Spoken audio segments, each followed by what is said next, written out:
Good evening, students. It's Miss Shockley. The next video that we're doing covers forces. We'll talk about balanced and unbalanced forces as well as work. And here's just a quick reminder of what a force is, because you did cover this before the 8th grade. A force is a push or a pull, and we measure force in newtons. Forces, all forces that exert on an object at the same time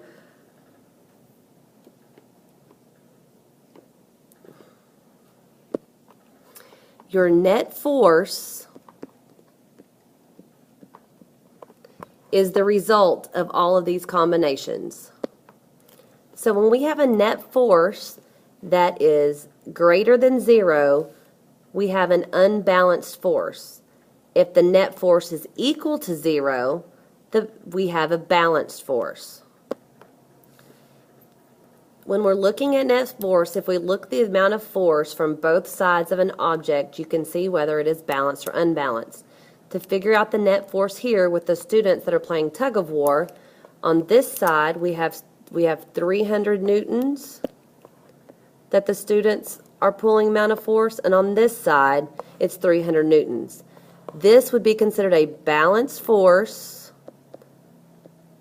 It's balanced because the net force equals 0.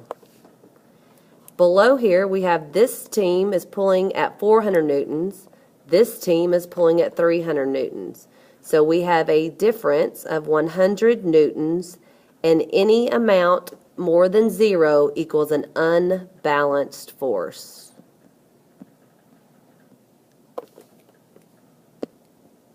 So what are balanced and unbalanced forces? A balanced force produces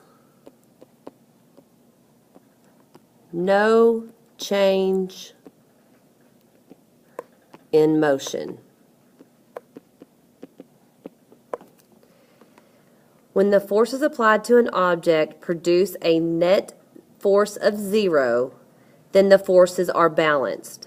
Balanced forces do not cause a non-moving object to start moving, and furthermore, balanced forces will not cause change in the motion of a moving object. An unbalanced force produces